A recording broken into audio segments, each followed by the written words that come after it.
Initiating podcast download.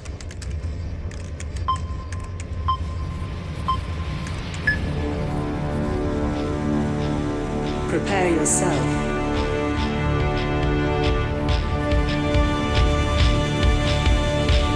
Put on your spandex. Lace up your boots. Wrap your wrists. Hide your razor blade. Head to gorilla position.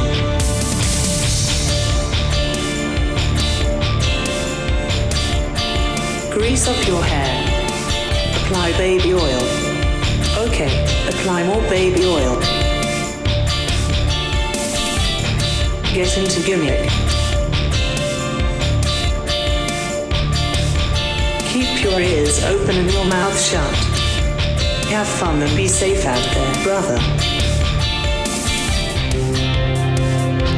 Welcome to Iron on Wrestling. Now your host, Gregory Iron. Hello again, everyone. Welcome to another edition of Iron on Wrestling with Gregory Iron. I'm your host, Gregory Iron. This is episode 241. Oh, what fun it is to interrupt. Yeah, To okay. pardon the interruption. Okay. Da, Wow. da, da, da, da, da, da. It's Trivia Tuesday. Get ready. It's what? No, it's not. We're not doing Trivia Tuesday anymore? Well, I don't know that we're ever doing it, and also it's Monday as we're recording this. Well, the people will hear it.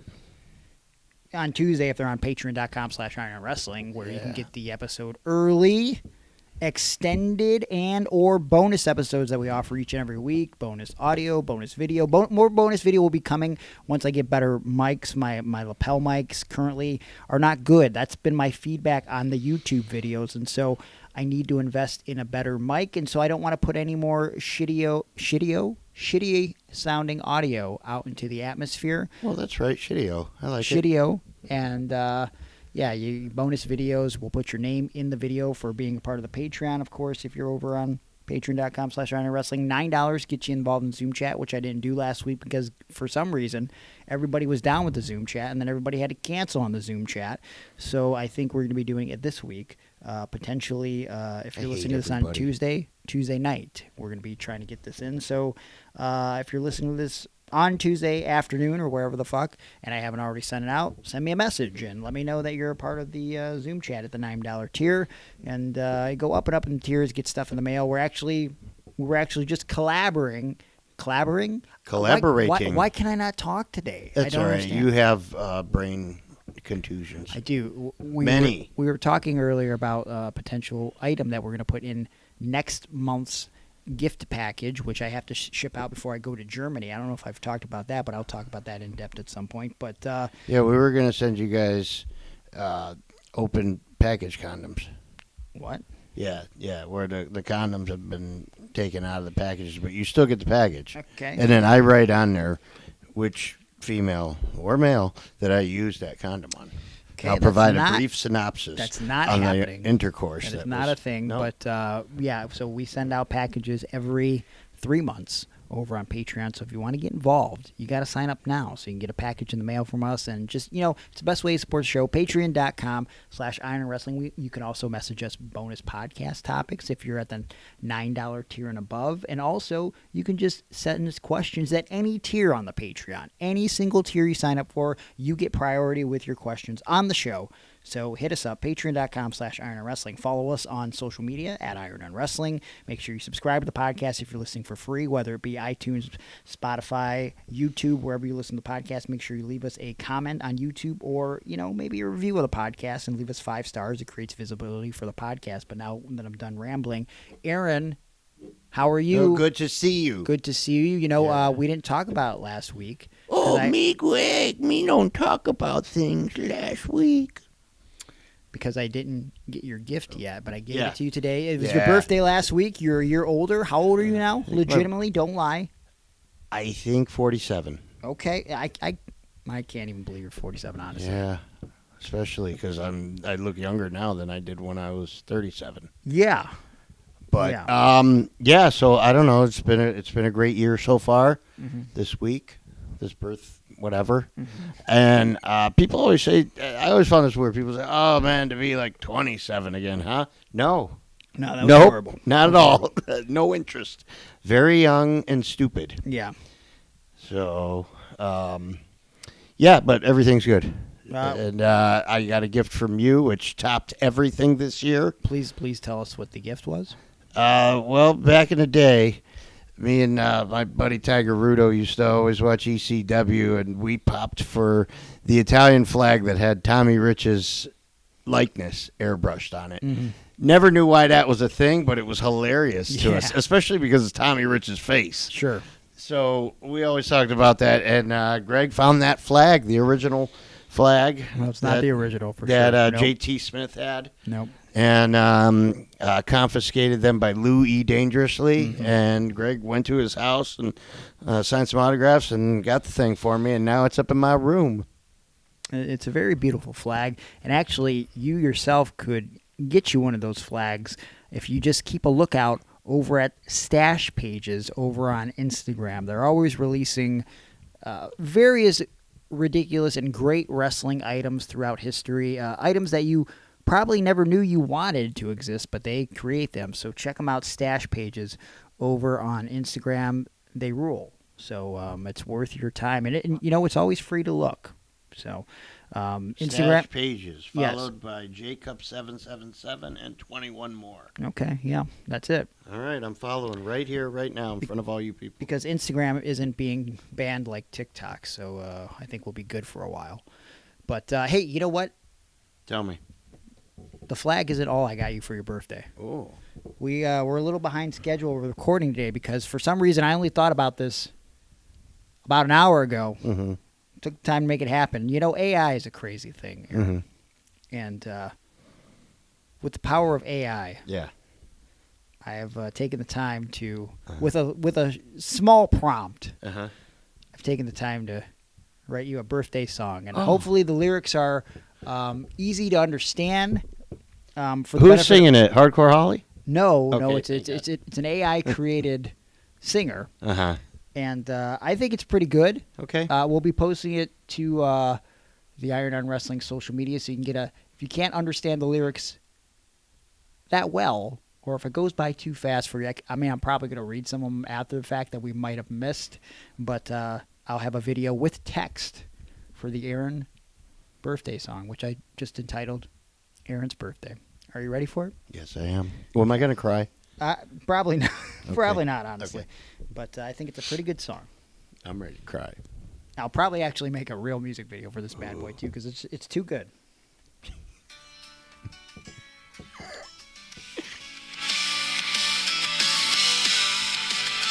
Special day, let's gather round.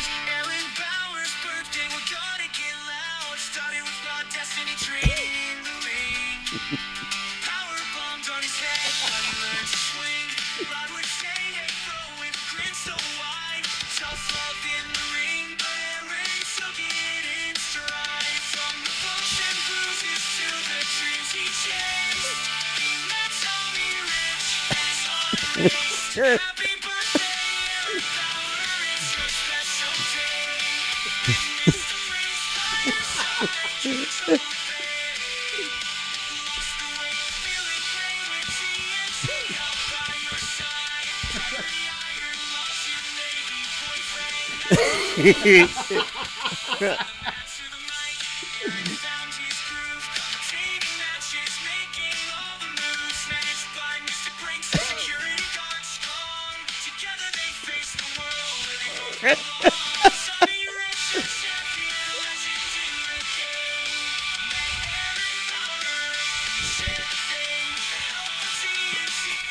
Feel lighter, making sounds. Through the highs and the lows, Aaron stood tall. With my destiny's lessons, he conquered all. In the world of wrestling, he's still unlocked. With a heart full of passion and spirit so strong. Here's to Aaron and his husband.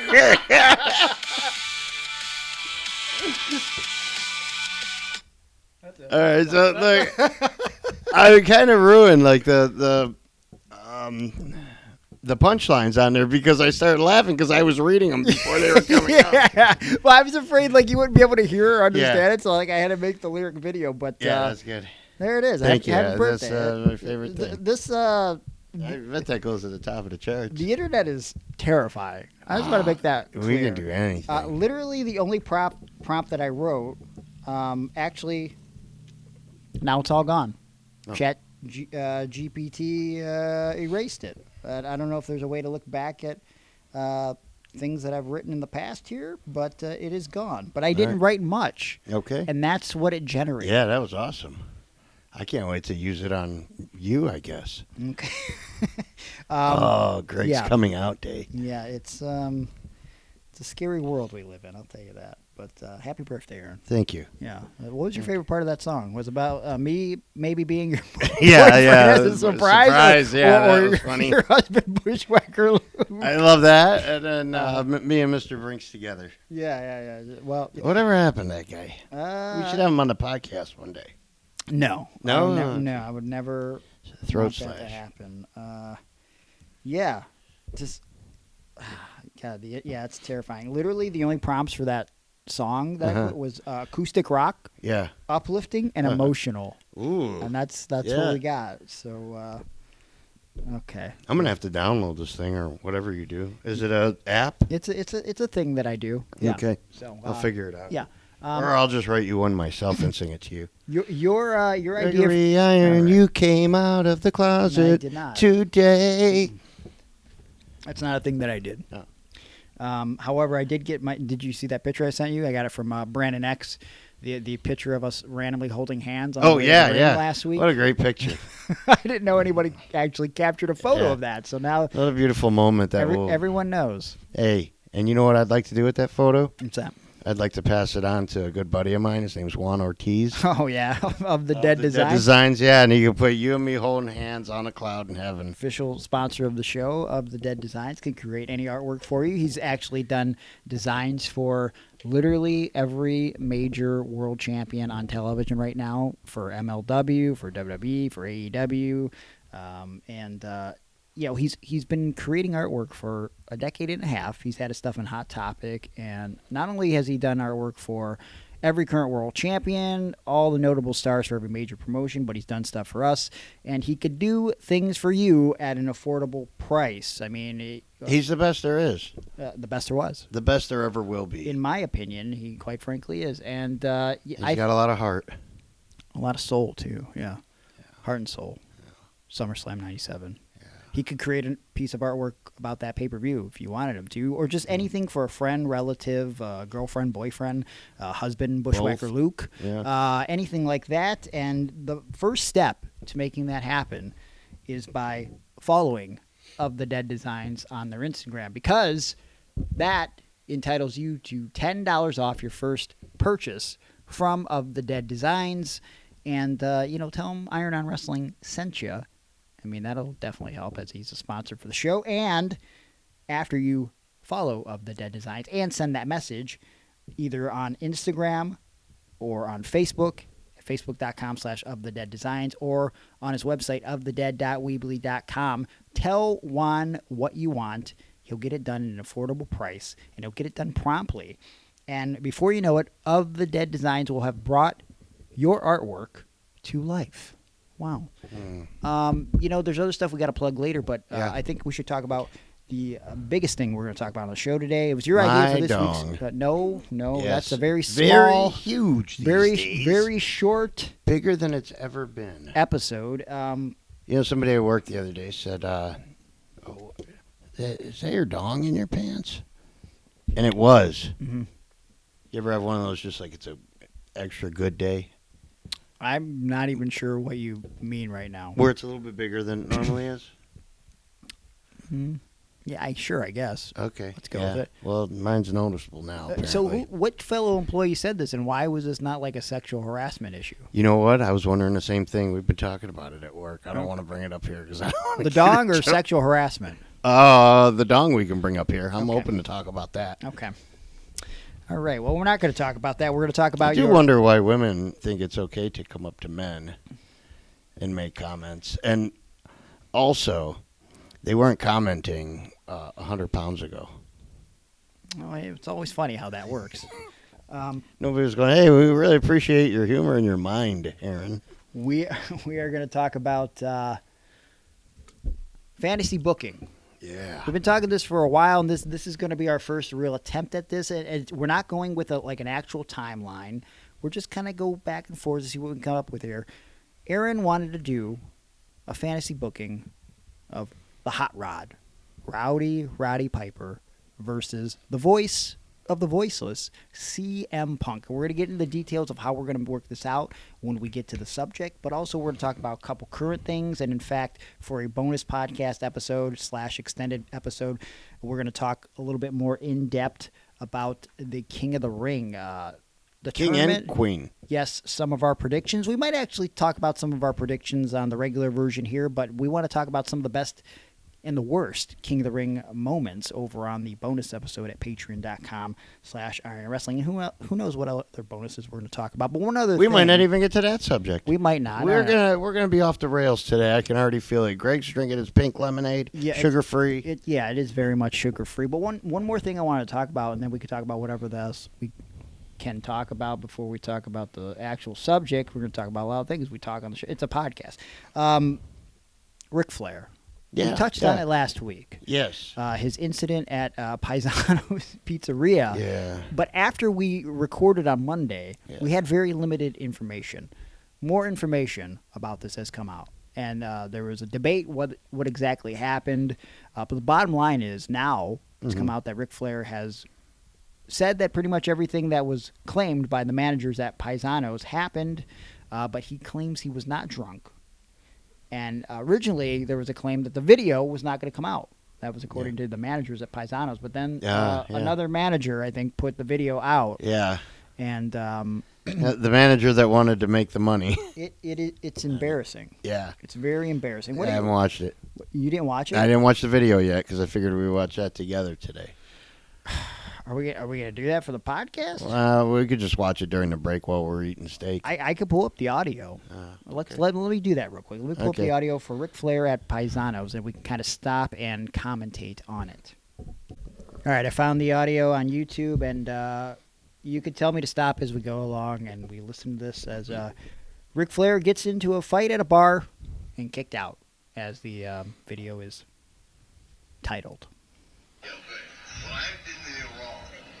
Except spend money and put this place over and bring my family and friends here. Hold on, I just want to stop it right there already. Now, first of all, so the incident in question is apparently Flair may or may not have been mad at a manager for taking too long in the bathroom, and someone claims that he was like looking into the stall. Then people started calling him a peeping Tom, and then at one point, now Flair on the internet claimed that he was kicked out of the bar after taking 20 pictures with fans and people in the establishment. But in the reality of the situation was he appears to be belligerent and drunk, and they cut him off from being served alcohol, which is why he's getting mad. And then, after he was being mean, they kicked him out. So, also, I like how he said, all I did was put this place over. Like, why does he have to say wrestling terminology? He's already in wrestling jargon. Yeah, you know he's Nature Boy. Like what would the average person think he means by that? Like, I don't know what you're talking about, dude. All right, let's continue. Bad for you. Why would it be bad for me? Well, watch social media tomorrow. I don't follow social media. Well, you better. I don't get something like that. What's your name, job? Nicholas what? Nicholas Dickhead. Okay. All right. So, first of all, he threatens him with social media. So it's like that must be his thing. Now, here's my thing. I can't imagine that when Ric Flair supposedly tweets or posts on Instagram, I don't think it's him because I can't imagine Ric Flair knowing how to tweet or post on Instagram. However, whoever is posting for him posts like a moron. They make it look like it's him posting, is what I've always thought. Okay, all right. So it's kind I of like an think that Iron was Sheik intentional. thing. So like Iron Sheik posts in all caps, but Yeah. it's like, how do we make this seem like a 70-some-year-old man is tweeting? Yeah. And he ends everything with woo, even when he's insulting a restaurant. Yeah. Apparently, also, I want to point out, this is the only footage that's out there, but apparently one of the managers claimed that he wooed in a blind grandma's face. Can you even imagine that? Yeah. I definitely can. Like, just startles this bitch as she's sitting there with her sunglasses on. don't know. Woo! Nicholas Dickhead. That's my favorite. If you were sober, Yep. do you think that's something you would say without the influence of alcohol? You would call someone as an insult. You would Yeah, say, but I think I would say it as a joke, like with Yeah. you. Like if I was like, oh, yeah, I'm Gregory Dickhead. yeah, because it's like ironically funny. Yeah. Like yeah. it's not like Yeah, 'cause it sounds like some stupid shit we do, like joking or, Yeah. just to clown each other. yeah, it's like this seems like he's trying to intimidate him by like if someone called me Gregory Dickhead, Yeah. like in anger, I think I would have popped. I would start. Yeah, I would definitely pop. I'd start laughing in their face, and I would probably enrage them more. 'Cause I'm like, well, Gregory Dickhead, what? And then I would have said, you're the one whose name is Dick. Okay, Dick Flair. Woo, you old motherfucker, son of a bitch. Suck all my- right, let's continue. Don't ever talk. You don't have to call me that. You don't have to do this to me. You're humiliating my family. I'm not humiliated. I didn't do one thing wrong. I walked in the bathroom. And you cussed at my kitchen manager. They're face to face at the bar, by the way. Really? What world do you live in? I wish Jay Lethal was there. How did I cost him? Did I touch him? You said cuss. I never said a cuss word. Okay, so the bar guy said you said a cuss word to the manager. He said never said a cuss word. Now, At first, he said, "How did I cost him?" I think, Yeah, because he yeah. thought that the bar manager. I think they're misinterpreting what they're Yeah. saying, but this guy may have some broken English, and Flair definitely sounds like his words are slurred. here's the thing, though. All right, now just from watching this first 59 seconds here, Mm-hmm. Ric Flair claiming he didn't cuss at anyone. Yeah, I find that hard to believe, as one of the first go-tos that he had in talking to this individual working at the bar was immediately calling him Nicholas Dickhead. So I can't imagine. Now, do you qualify "dickhead" as a swear word? Because it's For sure. Okay. I mean, if like a kid walked up to What me if and he was like, just "Hey, called you Dick? It's still because. no. Do you feel like it's the intention? I think it's the intention, the meaning behind the word. Like if you call someone, "Oh man, you're a dick," then that's swearing. But if Yeah. you're just like "dick," that's not swearing. But like, why are you just saying dick? Like that's the dude's name. Yeah, that's fine. But like, Yeah. if I'm a little kid and I just found out dick is a swear word, and I Yeah. would walk up to someone and be like dick, You're and a they'd be dick. like, and no, not you're a dick. I just say dick, and then they go stop swearing, and I go. What? I'm just saying a name. Right. Like I'm just trying to get away with Yeah, it, right? yeah, yeah. Like I literally one time in school was like I was in like third grade and I was talking to a kid and I called him a dick, and then he stopped the lunch lady and said that I called him the D word, Yeah. and I said no, he misunderstood. I was talking about famous actor Dick Van Dyke, and like I said it with a straight face and legitimately in my head thought like, yeah, I'm saving this right now. I'm not going to get in trouble. And the lunch lady like leaned forward and said, if I ever hear you say that, you're going to the principal's office. I'm like, okay, all right, sorry. So, Should have been like, "Yeah, Dick, give me some more sloppy joes." okay, have some more sloppy joes. Okay, let's go back to the video. That word against yours. I didn't say one cuss word. Okay. Except for Nicholas Dickhead. God.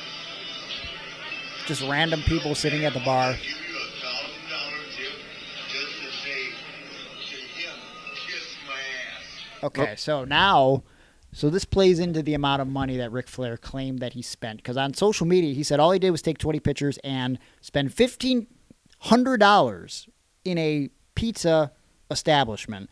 Apparently, he ends up leaving this woman a $1,000 tip. But the provisions of this in the video is that she has to say, kiss my ass to this guy. behind the counter. Now, is ass a swear word? It is. Okay, so we're going to say he swore at least twice while defending himself for not saying any bad Yes, words. and he's Okay. and he's encouraging someone else via Yeah. bribery to just swear. Yeah. Which I think in that moment and realizing how drunk he is, I think I would at my own job would look at my manager and be like, "Kiss my ass," and like wink, wink a couple times, like let's split this Yep. $1,000 tip. All right, let's continue.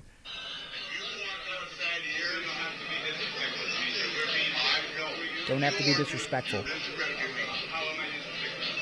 me to leave. I'm not telling you to leave. We're just telling you that you're cut off. Oh, I'm cut off in a rug? Really? Yes, sir. It don't matter if you're paying or not. Ma'am. Doesn't matter if he's paying or not. Ma'am, please give yourself $1,000 tip. $1,000 tip. You know, here's another thing though. No wonder Ric Flair has gone bankrupt so many times. Yeah. Like, how many times do you think, and like, great for the person receiving it, but how many times do you think Ric Flair has left someone a ridiculous tip? Not just, let's not even factor maybe doing it out in the kindness of his heart. Mm-hmm. How many times do you think he's done it drunk to Yeah. spite someone else? Yeah, I'll tell you what. One time, I think it was St. Patrick's Day before WrestleMania. Okay. The one with The Rock and Hogan. WrestleMania Okay. 18. So that was March on a St. 17th, Patrick's 2002. Day. Right. So the night before, I was in the flats, and I had just gotten a cash settlement for an auto accident I was in. Okay. So, like, you know, Did the you first cause it? payment came. No, that's why the first payment came to me. Gotcha. And it was like 10 grand already in my bank. Yeah. Oh, And I was man. like, all right. So we went out to the club that night. And I remember at some point saying, I'll buy a round for everybody. Okay. And then the guy at the bar said, oh, so just everybody right here? And I said, no, everybody in the bar. You are an idiot. Now, look, there was an upstairs, too, which I didn't know. Oh, no. And so the next day, I'm in such a hurry to get home to watch WrestleMania. I Uh-huh. leave the hotel in Cleveland, downtown Cleveland, Oh, boy. get back to the house, go to order a pizza because I'm so hungover. I need some grease and some food in my stomach. Yeah. Go to order, can't find my credit card. Call whatever bar I was at in Cleveland. Yeah. They said, yes, Mr. Simmons, your card is here. Would you like to know the total? Oh, Nope, God. not at all. So you remembered that you ordered shots for Nope, everybody. it's all started to come back to me. Okay. So, and then I thought, oh God, I know I bought everybody a drink, Yeah. but also I must have tipped really well. Mm. And it ended up where it was like over $2,000. Okay. That's somehow I thought it was going to be worse. Like, I was imagining a Okay. scenario where it's like, yep, I spent I thought that basically they would take more advantage of me than they every cent of this 10 grand. did. at a Oh yeah, bar that would have been an even better. because I am a moron. Like, Yeah. okay, it's $2,000. That's still horrible. Yeah. But like I think I've mentioned before, every time I went on a date with a girl Mm-hmm. during the last time in between Nicole and Hannah, when I was back on Bumble and Hinge and all that stuff, every time, like I would say 70% of the time when I go out to eat and I get the bill, I would never verbalize, obviously, like, what the fuck? Why is this bill so expensive? It's because the girl got like a drink. Uh-huh. Because I was like, this doesn't make any sense. And it's like, oh, $15 for a beer. And I'm like, oh, Yeah, fucking it's not a kill me, beer dude. though, because girls don't get beer. Whatever. You weren't dating no girl that got a beer. Whatever. It's Yeah. too expensive for a Right, it's like, right, that's, right. That was the cost of my Tropical entree. moon glow. Yeah. On ice. Fucking stupid. All right, let's go back to this video.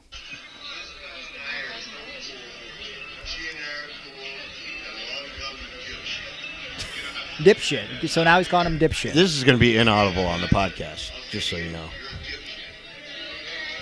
The caption, the auto generated caption doesn't say dipshit. It says you're Egyptian. What would you be more mad about? Somebody calling you a dipshit, but they don't swear, so it has to be Egyptian. That's probably why I put that. Well, I would think if he was calling me an Egyptian, I would say, like, is he trying to be racist? And also Yeah. then I would start to think, like, what is giving the impression that I'm Egyptian? I can't. Like, Well, the guy did have broken English. I don't think he has broken English. Oh. I think just the way like the audio is, like he's Okay. just like from far away and obviously not mic'd. I don't know why Ric Flair is so audible. They're like, Because he cuts promos for a living. yeah, okay, it's all that woo energy, just making his voice stronger. I'm leaving, trust me. Come outside here and talk to me like a man. Okay, so now he's like essentially threatening physical violence. Man, and you seen Flair's last match. I don't know who that bartender is, but I put money on him. Yeah, well, I'm not even playing anymore. There's like 30 seconds left, but yeah, he had like 2 or 3 heart attacks, maybe, in that Yeah. last match because he passed out 2 or 3 times. Yep. Do you remember watching that? Like being Going, I think he's having a heart attack. like really uncomfortable, Yep. like as he just laid there and they Yep. ran around him. And Like, I remember you kept saying, "Look, they're not putting Conrad on TV right now," because we were worried about like what the family was thinking. Yeah, yeah. I remember being scared for the family. Yeah. They're gonna watch him die right here. because like my first thought when I was watching that last match was I thought about whatever pay-per-view that was where they had Paul Orndorff come out of retirement and he hit a pile driver. So he hit a move. But then he just laid in the ring. Yeah. And it was like the Filthy Animals. I can't remember who else was in there, but they're just like Rey Mysterio and stuff are just like running spots as like Paul is laying in the ring, and then eventually like the refs calls for the bell and was like, yeah, the match is over now because Paul Orndorff is not getting up. So yeah, very awkward. Ric Flair. It makes me sad because like, why is it that like 2 of the best wrestlers of all time, and there's probably more that I could think of that probably fall in this category, but Hogan and Flair, every single time, I love these guys as wrestlers, 2 of the greatest of all time. Every time they say something or do something in public, it just makes them look like idiots. And then I, as a person, feel like an idiot for continuing to enjoy their work and, or in Hogan's case, support him. Like, I can't tell you how many Hulk Hogan action figures I've bought over the last year, trying to build essentially what's going to look like a shrine to Hulk Hogan, who is fucking secretly racist and fucking a huge liar. And I just feel like an imbecile every time I fucking... Why do I continue? Here's why. Because I've thought of this and pondered this a lot. Yeah. Especially recently, because all our heroes are just shitbags. Yeah. Because they're so good at what they do. That's why you were drawn, and I was drawn, and many others were drawn to Hulk Hogan and to Ric Flair. Yeah. They can cut promos. They're great, but you don't want to know them. You don't want to know Flair when he's drunk. That sucks. Yeah. Unless he's buying you everything, but he just seems like a dickhead. And plus, you and me, we don't like being around drunk people. Yeah. Well, yeah, that's true. Even when I was drunk, I didn't like being around drunk people. But here's my thing, and this is something I've been really thinking about. That'd be like, okay, well, depending on who you talk to, they would question what they have or haven't done. But like, that would be the equivalent if like you knew someone who like had a huge Bill Cosby collection. Yeah. And then all this stuff came out about Bill Cosby. Yes, but then Michael Jackson. But then they still All of continue it. to like. Diddy. But like, you know what I mean? Like if right now, today, someone was still actively like, oh, I just bought this new thing for my Bill Cosby collection. You'd be like, what? Really? You're buying new Bill Cosby stuff? Dude, I just watched the Bill Cosby stand-up special. Bill Cosby himself. It's still funny. I'm sorry. I don't doubt it. But like I almost feel guilty watching it and enjoying it. Yeah. But I watched it as a kid and enjoyed it. It's still funny to this day. But it's because that's what he does well. Being a good human being, not what he does well. Same with Hogan, same with Flair. You see these guys, these actors or rock stars or any of these public figures, politicians. No. Everybody's fucking a 12-year-old and people are, worshiping the devil. Yeah. Jay-Z, biggest devil worshiper I ever knew. Is that true? I don't know. That's the rumor right now. They say he's part of the Illuminati. All right. I don't think we should even talk about it right now. Probably not. They'll probably get us. No, you especially. We can't have the podcast shut down. Do you want to take a break? And Yes. when we come back, we'll talk about Roddy Piper and CM Punk. Yeah, let's do that. Okay. Actually, before we go to break, I did make an AI-generated song about Ric Flair as well, and I haven't listened to it. All I put for the prompt, though, was something to the effect of, write a song about professional wrestler Nature Boy Ric Flair who goes to Piezano's Stone Oven Pizzeria and is disrespected more than he's ever been in his life after spending $1,500. Okay. And here's what AI generated. Here we go. In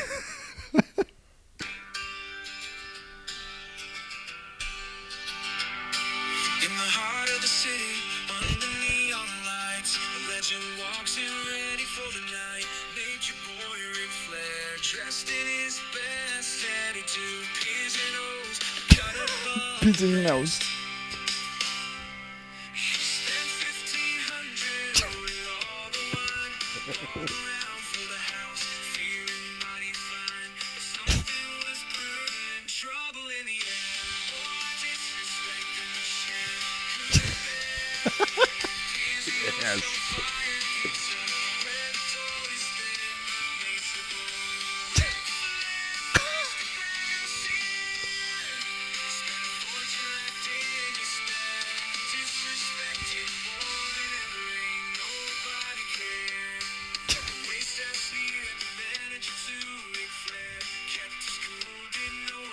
I don't think he kept us cool.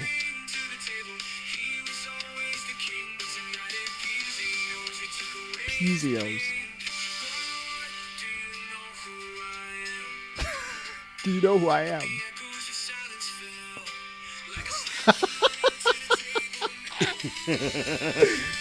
No one knew who he was. There was silence. All right.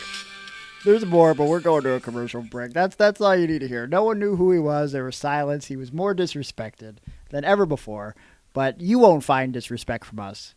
We're just going to take a short break, and we'll be right back.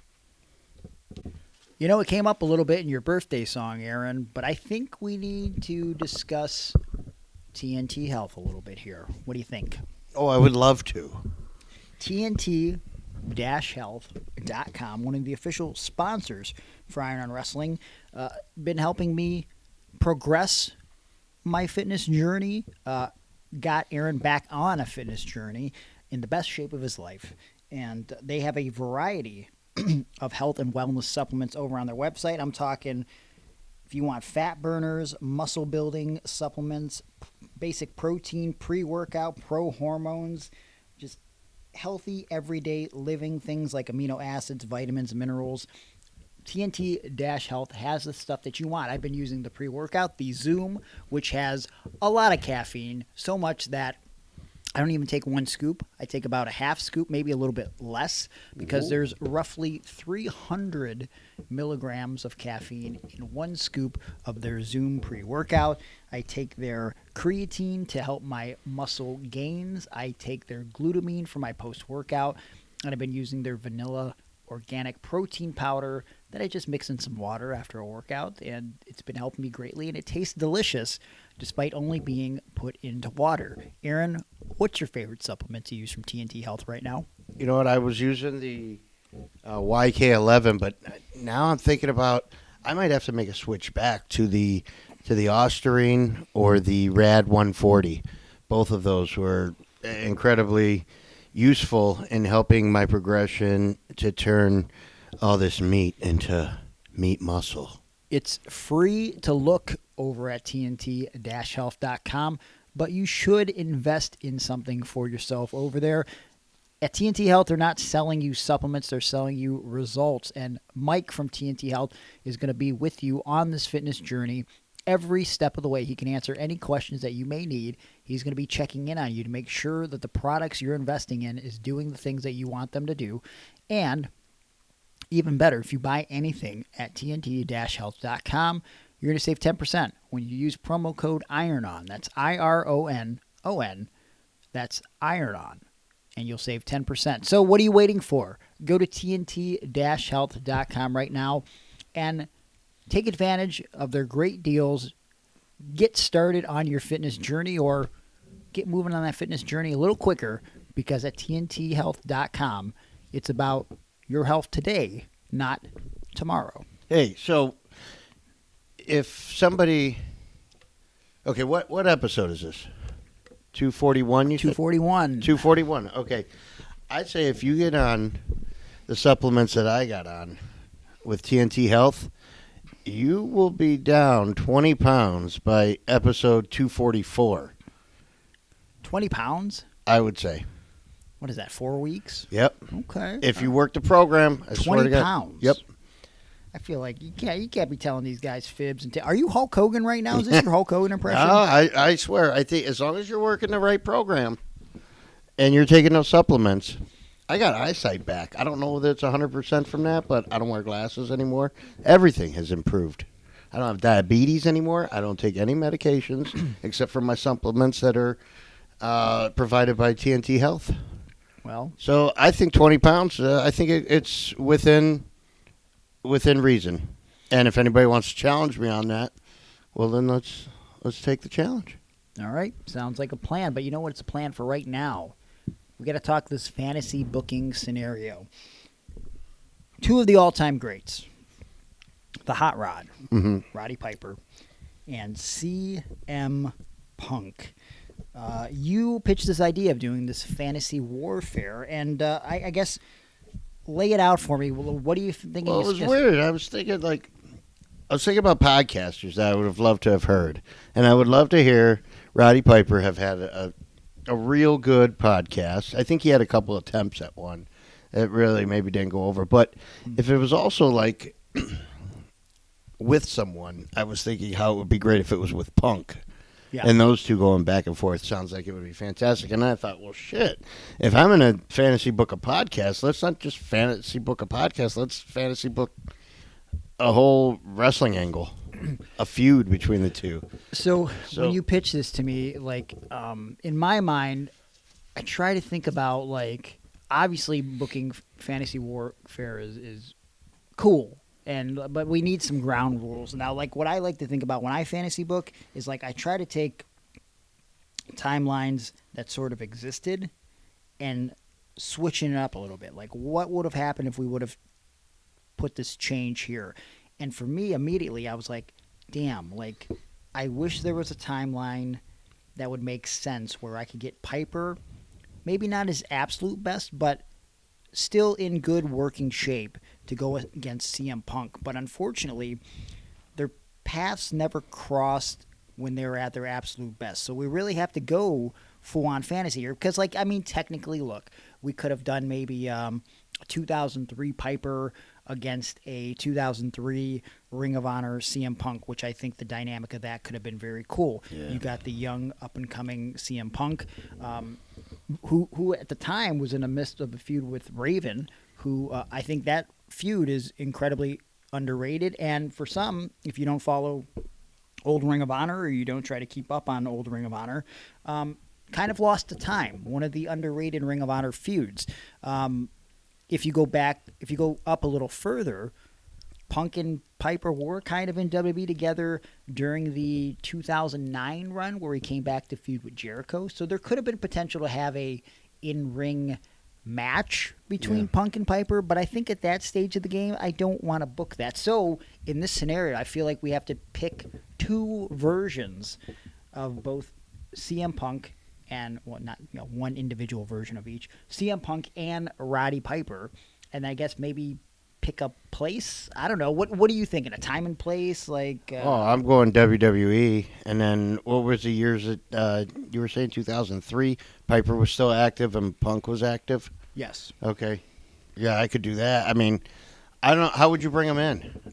Okay, so who would you bring in? How would this all get established? Like, I'm thinking, like, you start off as, like, Punk is maybe the guy, the young boy for Roddy Piper. Okay. Which is Yeah. a real thing that he had. Right. And maybe even he's going as far as to wear the kilt and stuff like that. Okay.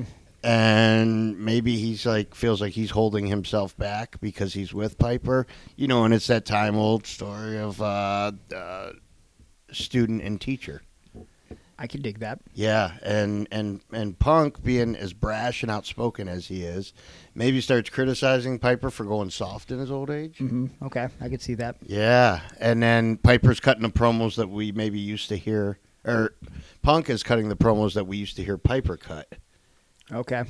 Yeah, and so now Piper has to dig deep because there's the friction there, and now he's, well, if we did ever face Punk, I would win because when I'm bad, I'm good, but when I'm bad, I'm better.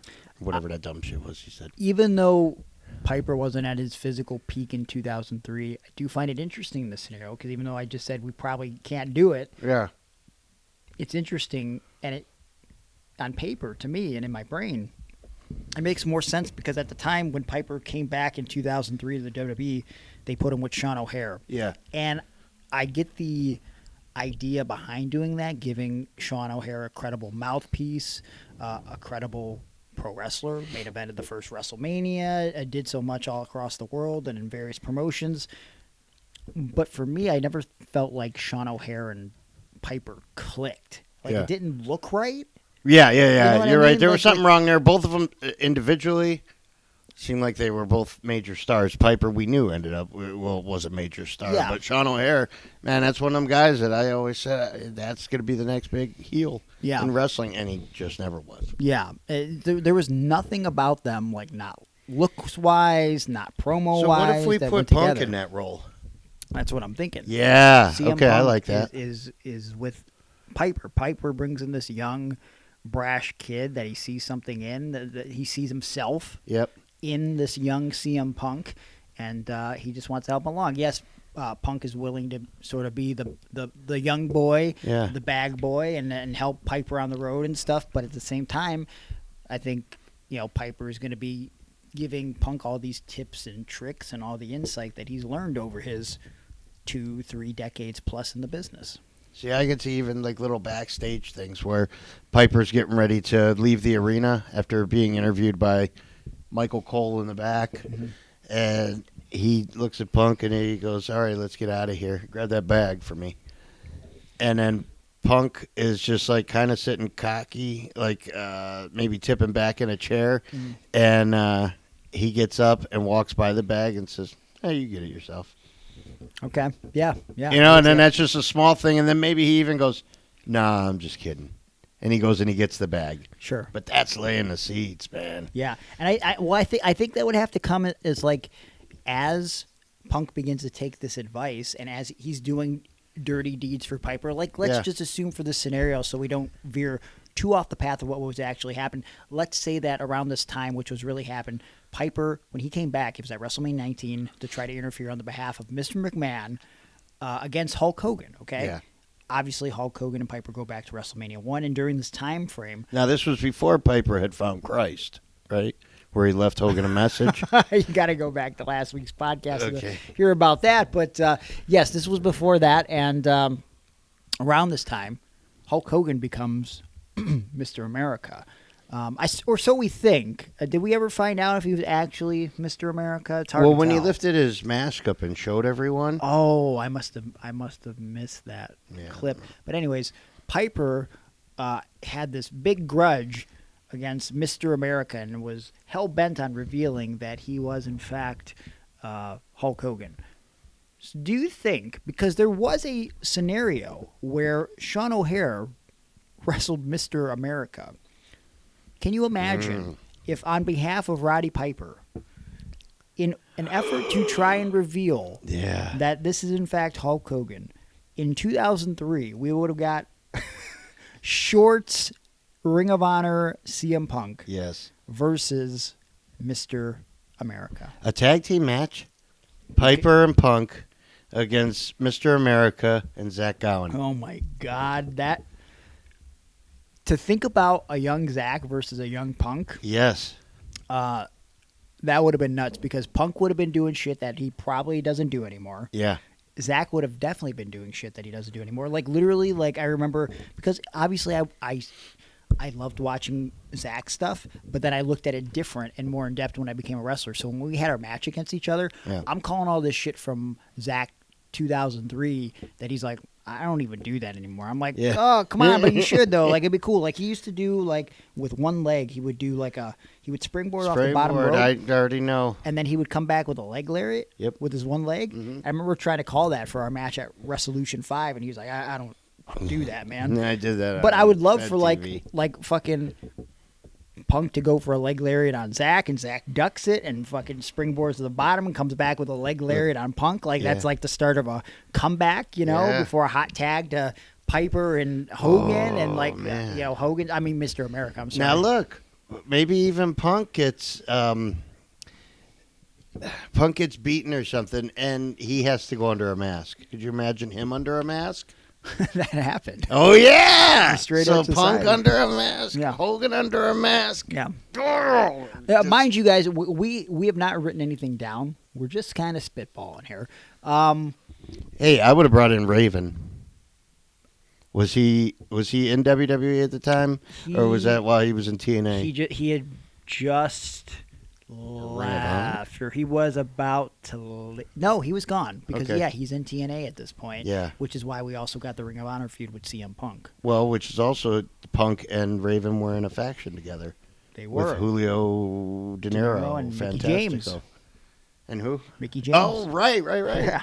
So, man, if we would have, and I would have brought Raven back, and it would have been like, maybe Raven would have been with them. Maybe Raven. But I really think that it's the Portland connection here. Sure. Is that Punk idolized Piper, but also one of his idols was Raven, and maybe Raven's the one who's in his ear. I was just about to say that Raven is getting in the ear of CM Punk, and that's where the whole like, you can get the bag yourself. Yeah, you know yeah, what I yeah. mean? Like Yeah, because that'd be some shit Raven would say. sure, It seems like. yeah, 100%. You know, I won't shake your hand right now because I'm getting ready to eat. Yeah, You know, that was a Raven. That was a famous thing. Sure. He hated shaking people's hands. yeah. So maybe a little like, Piper shows up in the locker room at one point and he goes he's shaking people's hands. And he goes to shake Punk's hand, and Punk's like, just get ready to eat. I think you established that on TV with Raven though first. Yes. You know what I mean? Yeah, it has to happen with Raven Establish first. that first, Yep. and when it happens, it's like maybe Piper hasn't experienced that with Raven yet, but we know as viewers that that's a thing that's happened. Yeah. And since Piper comes in at WrestleMania and then he brings in at Punk, I don't know how long we want to drag this out until we actually get like a match between Piper and Punk. But I imagine like we got to do something before SummerSlam. Yeah. That would be like a big showcase for it. But also, again, you got to keep in mind, like, I don't know if this is going to be the ideal Piper Punk scenario because, well, Piper never did anything crazy to begin with. But it's like, I don't think at SummerSlam 2003 they're going to be going super long. There's probably got to be some smoke and mirrors, particularly maybe with some Raven involvement. And I wonder, what do you think that would look like? Maybe Raven is the guest ref or an outside ref. Maybe Raven is even at ringside. Maybe Okay. it's something like to cause the finish to form the alliance between Raven and Punk. Or do you think that happens before SummerSlam?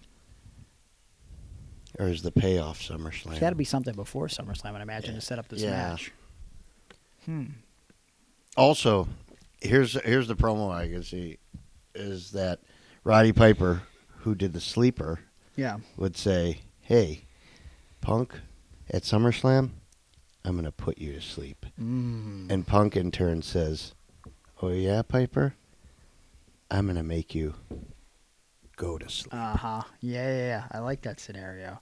Just like, man, just the promos between Punk and Piper, like a prime Punk and prime Piper. Like, we can go like, I don't even know what I would call Punk's prime. Because like 2011 was like his most notable run, I feel like, where he gained all his momentum. But when you really look back at the summer of Punk, it sucked balls. But that version of Punk is the Punk that we grow to know and get used to, and we still have elements of that Punk today, right? I feel like the promos between like a Punk of 2011 or even the Punk of today, because obviously he's grown and changed and in some ways, and like Piper of like the 90s. This is something we were talking about off air. Like, prime Piper of the 90s was probably like when he was ripped and jacked going against Jerry Lawler. Now, arguably his worst match ever of notoriety against Jerry Lawler, the King of the Ring 94, which maybe we'll talk about in depth in the bonus podcast when we talk about King of the Ring stuff. But Man, Hey, what about you get Randy Orton involved? okay. Because Are we doing maybe this? Piper's trying to bring in Orton. Orton is the son of Bob Orton. Mhm. We get something there, but it ends up all being in a faction for Raven. In 2003? Yeah. I'm not Raven, mad at that. Orton, and Punk. Oh, wow. That's weird. What a weird, yeah, but they all connect somehow. Yeah. You know? Yeah. And then Wow. Piper's on the outs now. Piper's going to end up having to go back Sure. to Hulk Hogan Mm. and say, look, I'm willing to lift the ban on Hulk Hogan being here. Yeah. So Mr. America can unmask. And it's Hulk Hogan, Roddy Piper, and Zach Gowen. Jesus Christ. You know, I was just seeing a clip from a Comic-Con maybe a decade ago where Punk talked about 1 year for WrestleMania, Piper had made a pitch for it to be Piper and Punk versus Hogan and someone. But, like, I wish I could remember who that someone was. But, like, just the idea that, like, sometime in the last decade and a half, Piper wanted to have a team, an alliance with CM Punk is crazy to me. And he went on record several times to say if there's anybody on the mic that he could see himself in, it was CM Punk. Yeah. That they had mutual respect for each other. Most notably, I think the closest we ever got to anything on TV with Punk and Piper, at least in forming an alliance, was I think 2014 they did a Piper's Pit with the Shield. Yeah. And that night was I believe the one and only time that they did Roman Reigns versus CM Punk, but in the segment of Piper's Pit, basically Piper was trying to create a rift within the Shield, saying that Dean Ambrose couldn't beat Punk if he was given the chance, Seth Rollins couldn't beat Punk, and then he looks at Roman and he goes, "But you know, if you're the one that beats Punk tonight, wouldn't that make you better than these two guys?" Yeah. And then and the little things that Piper did in that promo,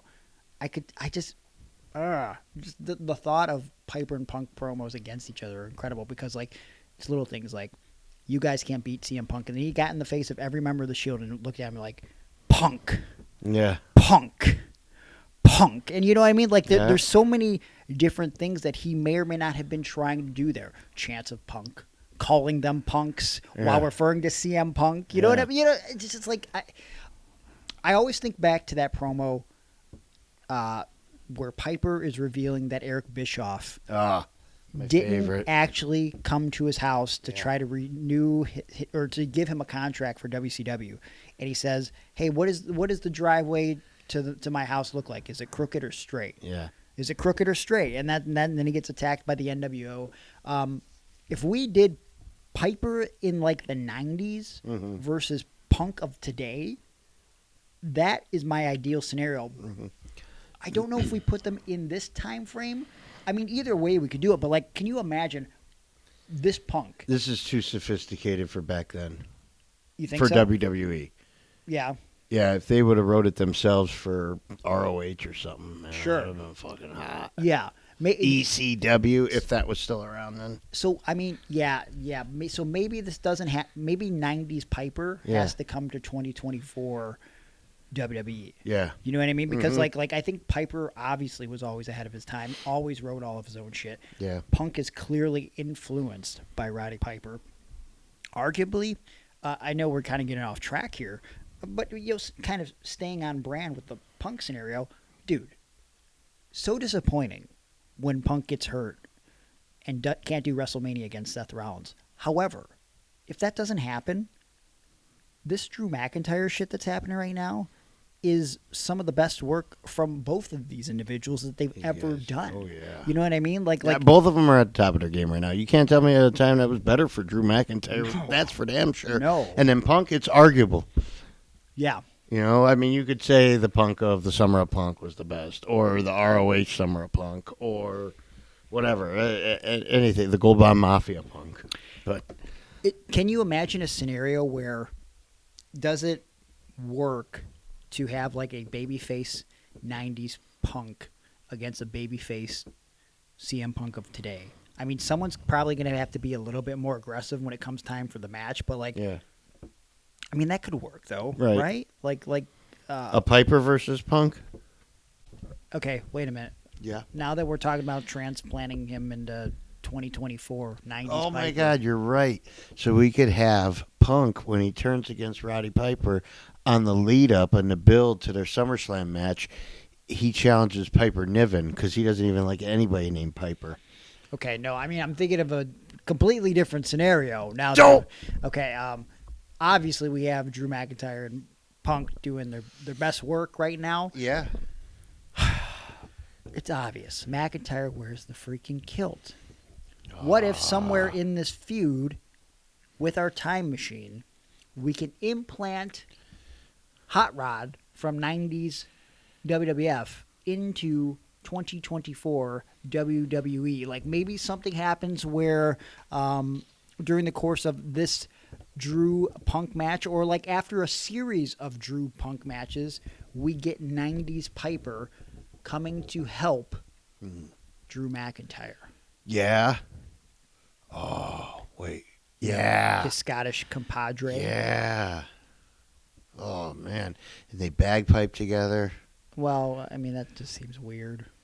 Okay. Well, no bagpipes then. Oh, and then they bring in Rowdy Ronda Rousey. Well, that's not going to happen. Okay. Because Ronda's still on her publicity tour of burying the WWE in this scenario. People are so mad at her. Yeah. It's There are people that are in the business that are like, Ronda always hated this business. She only came here for the money. I don't think so, man. well, again, we had 1 day with her before she got into WWE, and I remember thinking like, because at the time she didn't have the best rep. Okay, she had just lost that match to what was her name? Holly Holm. Holly Holmes, and she hadn't been seen. She was in hiding, and I don't know. She couldn't have been more respectful and gracious to everybody. On She was that wearing day, what's the guy that's neck strong? Roderick Strong. Yeah, okay. She was wearing like his shirt Yeah. at the show.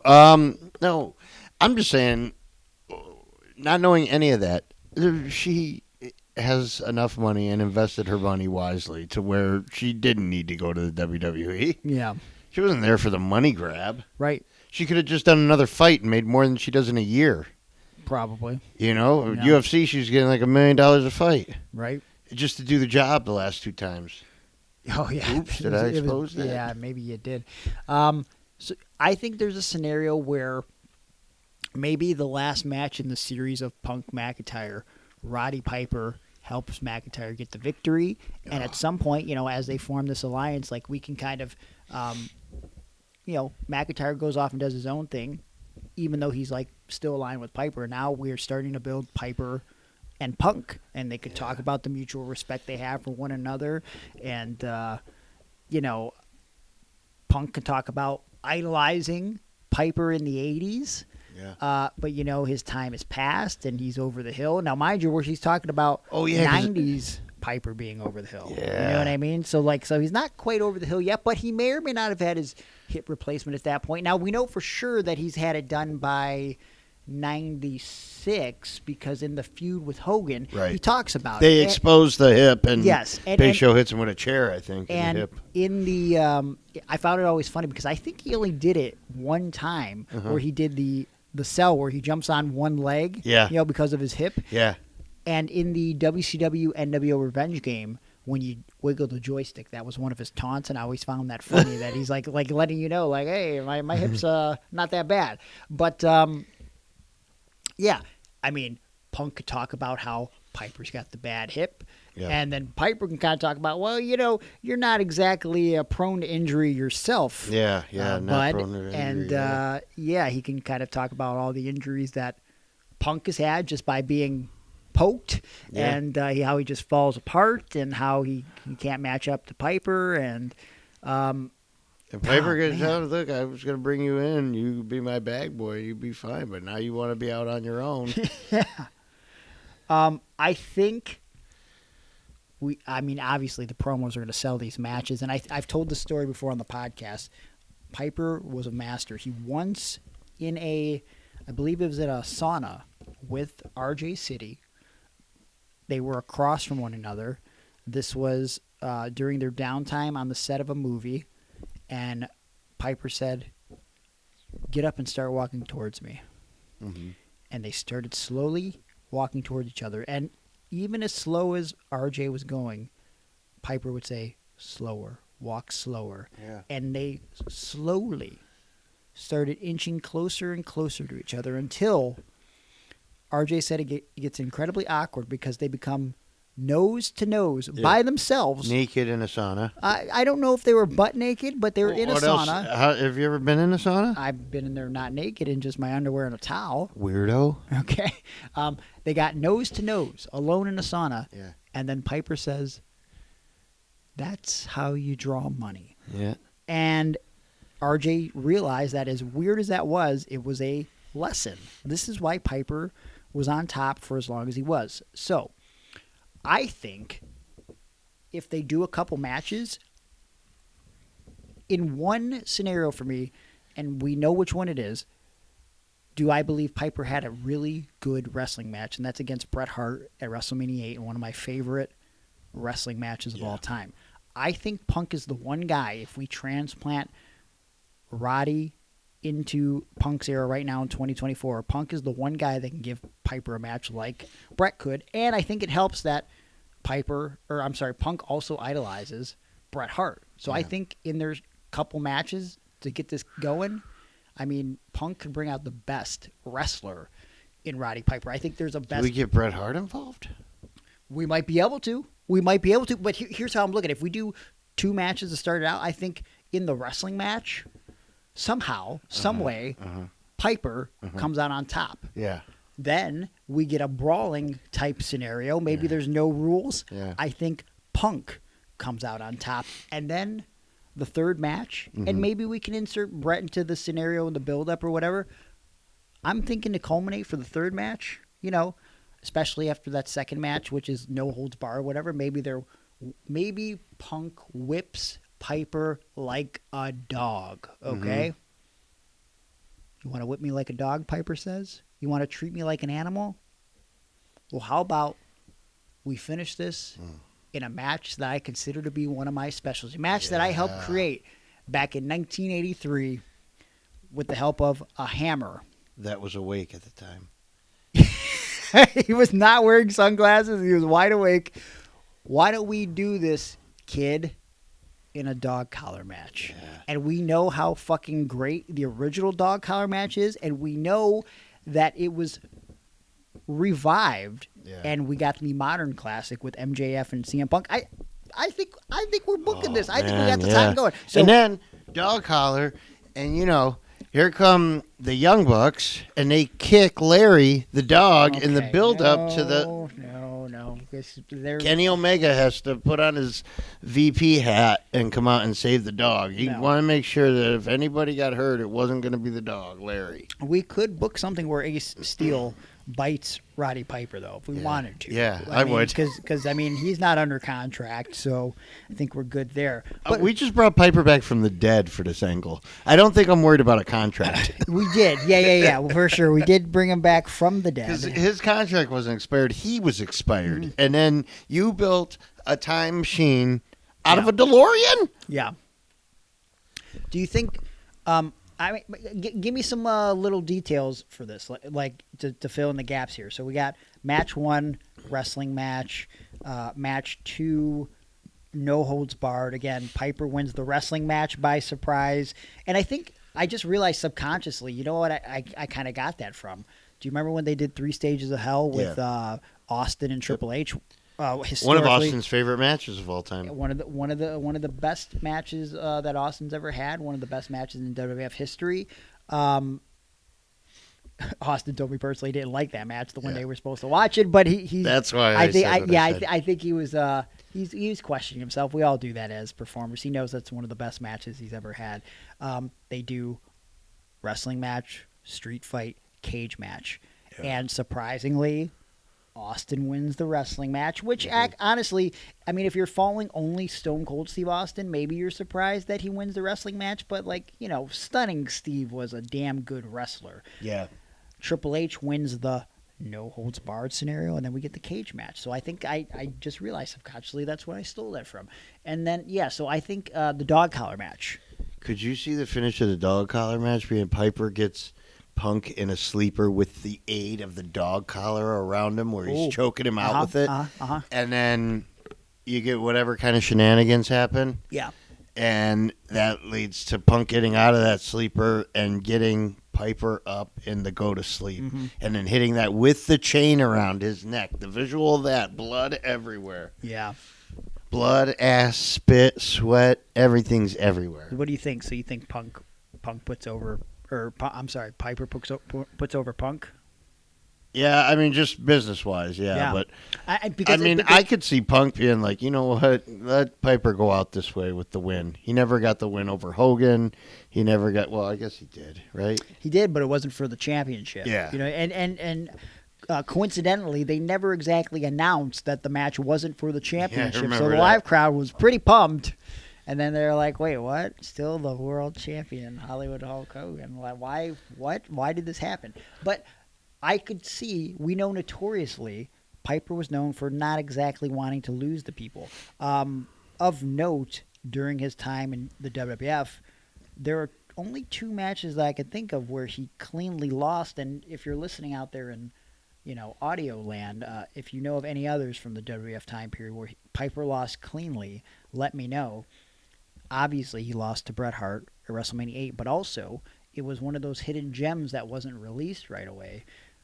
He has a clean loss to Mr. Perfect around 1990 that they put on a DVD of Piper's that came out not too long ago, which is actually like a pretty decent wrestling match. I think that would have been one of the only other guys that could have pulled the best wrestling scenario out of Roddy Piper. But I think Piper would have such respect for Punk that he'd be like, you know what? I'll do not only one job for the kid, I'll do 2. Because I don't know how much time I have left. Again, this is like 94 Piper. Yeah. He knows he's getting over the hill again. This is like a late 30s man, which is crazy to think about. Because again, the ageism perception in the 90s of all these over the hill guys that were on the cusp of being 40 or in their early 40s, and now we're watching, AJ Styles and Randy Orton near and 50. all these guys doing their best work. Punk. So it's crazy to think about. I think Piper willingly does the job for Piper twice, and we have For Punk twice. for Punk twice, and we have arguably the best dog collar match of all time. I don't know if that's a WrestleMania match, though. I don't know if that culminates. I can't see them doing a dog collar match at WrestleMania, but maybe, perhaps. I mean, we've seen gruesome matches at. I mean, it could Hell in a headline the Cell. pay-per-view going into WrestleMania. What the hell? Let's just do the dog collar match at WrestleMania. Yeah, know what I I'm mean? perfectly fine with that. What Or else? the Raw after. I mean, you most certainly It's can. going to be on Netflix. You can get as bloody as you want. That's also true. They're already pushing the boundaries of what they're doing on Raw as we watch in the background tonight. They're saying unbleeped asshole and what was the jizz reference that Drew McIntyre made? He said splooge inside. No. He said you stooged. Oh wait, what? Yeah, he said you stooged to Adam It Pearce. sounded like he Yeah, I said know, and I splooge. thought you were joking when you said that because you always I was not say jokes joking. like that, I'm not- like, I'm like, definitely the not easy sexual innuendo joke. No. Oh, he spooged. No, I No, definitely he thought said hello. splooge. Okay, all right. Well, Oh, I thought he said suck my dick. anyways, yeah, I could see them doing the final match on Netflix, randomly. Why the hell not? Yeah. Because they did, nobody talks about the great match that Shawn Michaels and John Cena had at WrestleMania as much as they talk about the match after, Yeah. where they went almost 60 minutes in the UK. That could be the way to kick off the Netflix era. And then these guys have promos leading up to it, like walking into the building where they're just like, you know what, fuck this motherfucker. Well, maybe I would imagine if we're doing with real timeline, it's going to be January. You know what I'm saying? So like maybe by the time this listen, we don't know when Punk's coming back. Maybe the Drew McIntyre and Punk scenario ends towards the end of the year. So then to kick off the Netflix era, that's where we start with the Piper Punk stuff. Their first face-to-face in-ring confrontation, and we build to WrestleMania. And you then do we it as the return of Piper's Pit with his first guest, CM Punk. What? Yeah, hell yeah. Let's do it. I mean, dude, they did that as a draw for one of his returns at WrestleMania, WrestleMania 21, when they did Austin and Piper, because they had never been in the ring together. So I mean, like, dude, this is a great scenario. I think we booked. And this was just on accident. I was just thinking about how cool of a podcast Punk and Piper would have. And then after the feud's done, then the next year we get the WWE sponsored Punk and Piper podcast. There you go. I got no problems with that. And somewhere down, maybe we don't have Bret run interference, but maybe in the build up to the Mania match, maybe we have Bret Hart almost like having to choose an allegiance of sorts. He doesn't, but he's kind of put in the middle. Piper is his cousin, but he has all this respect for Punk. Yes. I could have had you. No, you didn't. Yep, you know what I mean? Like, oh my God. Oh, I changed your diapers as a boy. Yeah, we'd go. Oh, you peed in the Piper's face. We'd go over his mother's house. He'd give us a sandwich, bologna, only one piece of bologna, but we still enjoy it. Oh, God. That was great. Because So there's those good. little subtle things, and that Yes. would be perfect for this. Like with Punk, but when Punk starts doing it to him, like, grab your own bag. Yeah. Just kidding, Yeah. kidding. Well, again, that's two different scenarios we just booked here. We true. booked 2003 Piper and Punk, but then we resurrected Piper from the dead, and we took the 94 version and we put him into 2024. So Do you think with AI this could be a thing? I think we could write a whole song with AI about this feud. But I don't know. Anything else you want to add before we wrap this little ditty up here? Probably. I mean, we could probably go on and on. Well, I mean, listen, before we start to wrap this up. People need to suggest to us a scenario to book. Well, Because this was fun. Well, for me it was. I don't know. Maybe everybody hates it. No, I think this is very enjoyable and something we'll do more going forward. But before I wrap it up, I did go to social media, tell them they were going to do this, and if they wanted to throw out some of the scenarios they'd like to see with what versions of Piper, what versions of Punk, what era are they in? All right, this first scenario, of course, we're to take Patreon subscribers' suggestions first. We put this up a little late before the recording. It was probably like, an hour beforehand, so we didn't get a lot from Patreon. But Eric, as Aaron just said, his suggestion is like, let's read. I'm reading it for the first time. As CM Punk puts a... Okay. All right, this is not a serious suggestion. That CM Punk puts an older disabled wrestler on his shoulders. Piper then puts his thumb down. Then Punk electric chair drops this guy on his head. Then they form a tag team over the BM. I like all that. You're a piece of shit, Eric, okay? Okay, well, so let's go to a real suggestion here.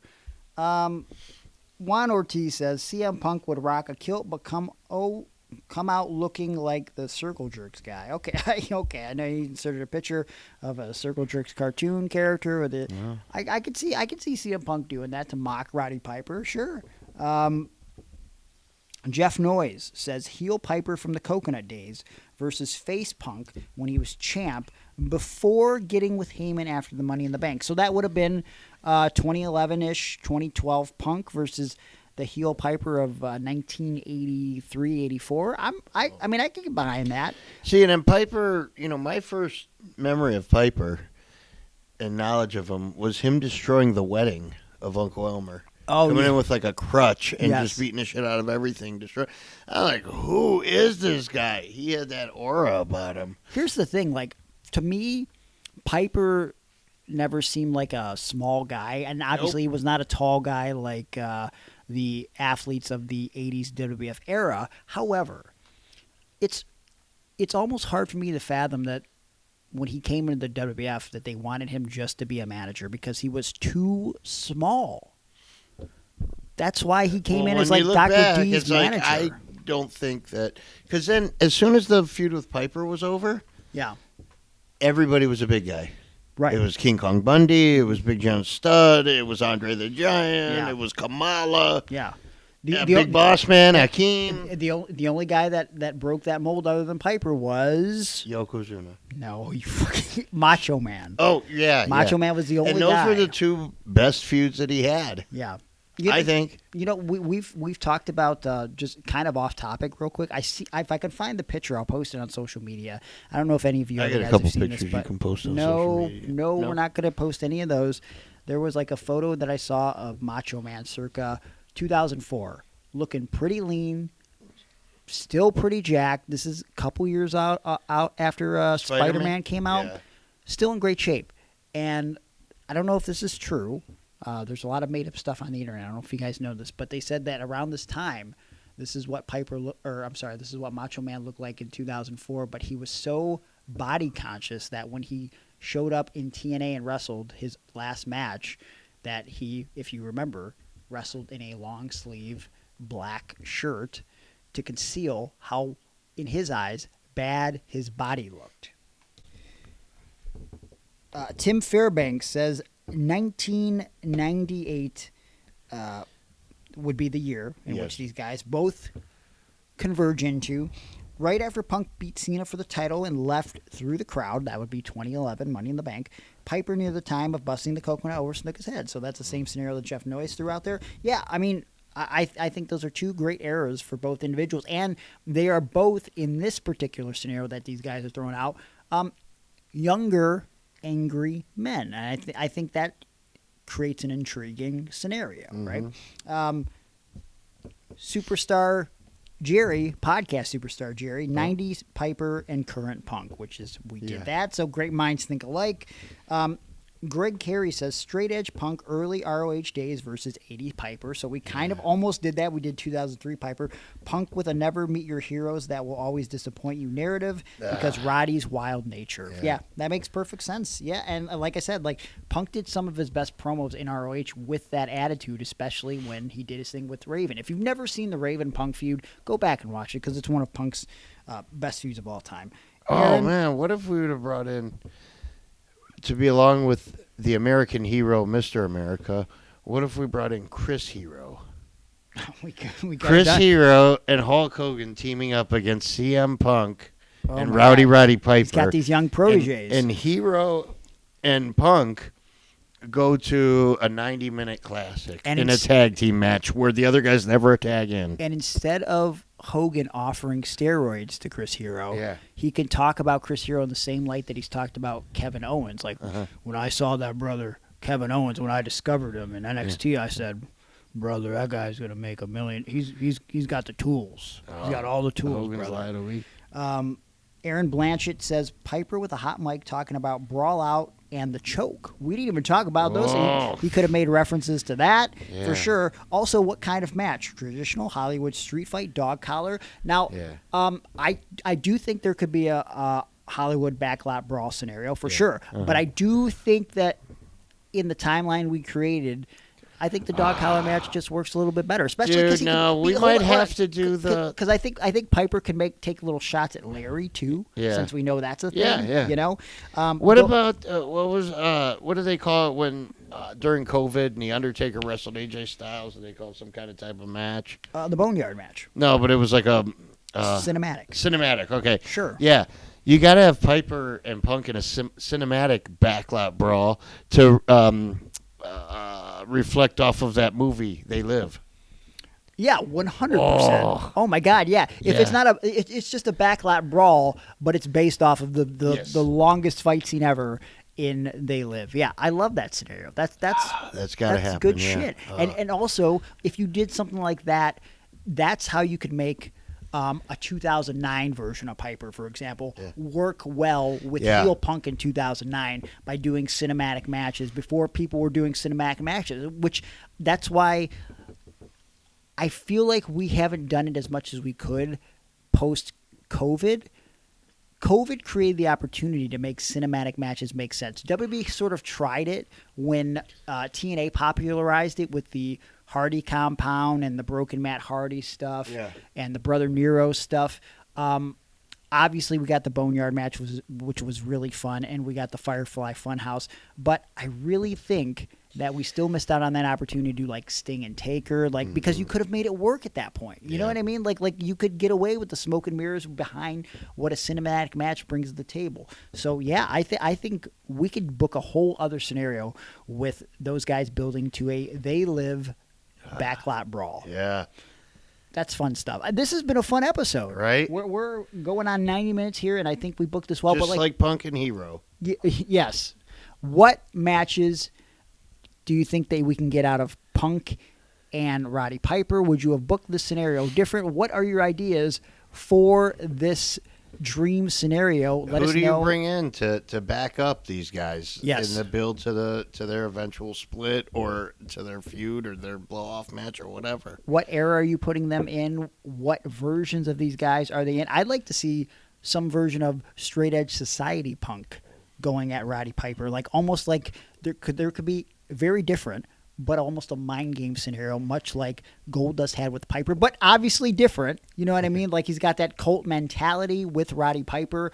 Let us know at Iron on Wrestling on social media. Let us know in the YouTube comments how you would book Roddy Piper and CM Punk. I want to know your ideas, your thoughts, and I know you got them. I was just talking to Aaron off air. I was listening to so many podcasts and watching so many fan ideas for how the WWE draft could have been booked better. And it was way better than what WWE did. I love how WWE's been booking, but the draft is still the worst thing about WWE, and it needs to either change or they just need to get rid of the whole thing. So go back a couple weeks and watch us do the draft ourselves. I would say you got to have a team of young writers come in that their only focus is the draft. Yeah. Just have them book the draft. But also, because obviously no one else that's full-time there is concerned with it. They have to, I think they have to know wrestling, but they also have to know actual sports. Yep. And I feel like I'm a pure wrestling guy. Vic, you hearing this? But I know that there's actual guys that watch both fake football and basketball and real professional wrestling that can book a draft and make it make sense. I just told you they just went to a close-up of LeBron James arriving in Cleveland's arena like Lex Luger did on Nitro. LeBron James. Come on, you can't tell me that basketball isn't fake. Why wasn't That's he all set wearing up. the Lex Luger button-up shirt, though? Because that was 95 and this is not. He should have wore a mullet wig. It would have been great. Yeah. Hey, make sure you subscribe to the podcast if you haven't already. On Like YouTube. and subscribe. Wherever you download podcasts. Make sure you follow us on social media at Iron on Wrestling. Check out patreon.com/Iron on Wrestling, where we're going to be talking King of the Ring, the best ever. We're going to be doing a little preview, sort of a review of some of the stuff we've been seeing from the King of the Ring, some of the best moments in King of the Ring history. And is this King of the Ring, and Queen of the Ring, of course, going to be a revival of the brand that we knew and loved back in the 90s?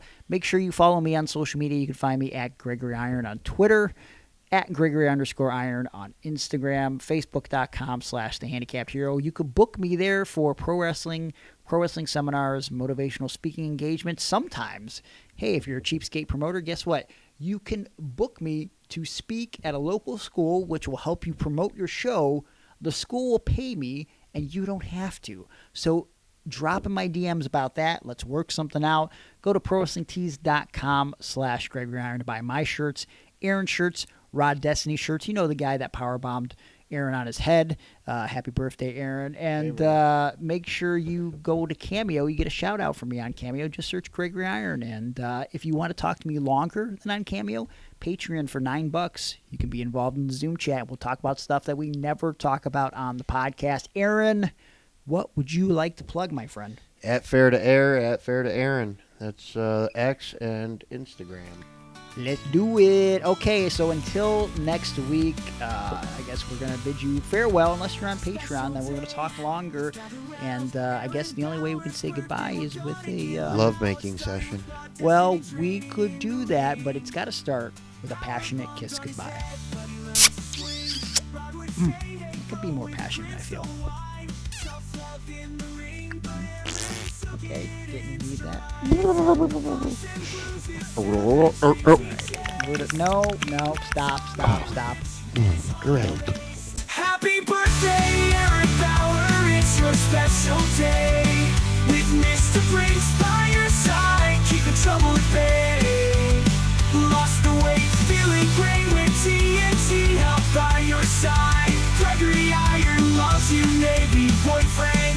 surprise. From the mat to the mic, Aaron found his groove, commentating matches, making all the moves, managed by Mr. Breaks and security guards strong. Together they face the world where they both belong.